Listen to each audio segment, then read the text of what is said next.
आपकी SIM card सिर्फ एक चिप नहीं, ये आपकी शनाख्त, डेटा और डिजिटल दुनिया की चाबी है। लेकिन अगर ये किसी और के हाथ लग जाए तो हो सकता है आप बन जाएं सिम फ्रॉड का शिकार।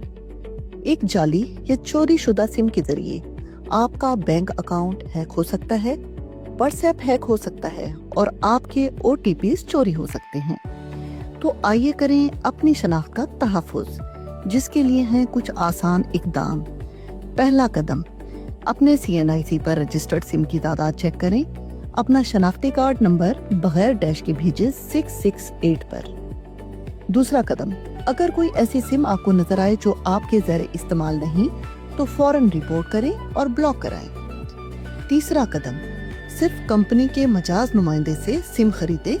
फिंगरप्रिंट्स या शनाख्ती मालूमात देने से पहले तस्दीक करें। चौथा कदम, अपनी सिम को पिन कोड और फोन को लॉक रखें। पांचवा कदम, अगर आप सिम फ्रॉड का शिकार हुए हैं तो फौरन शिकायत करें। आपकी शनाख्त कीमती है, इसे बुरे लोगों से महफूज रखें। अपनी सिम की हिफाजत करें, अपने कल को महफूज बनाएं। डिजिटल दुनिया में महफूज कदम, पाकिस्तान टेलीकम्युनिकेशन अथॉरिटी।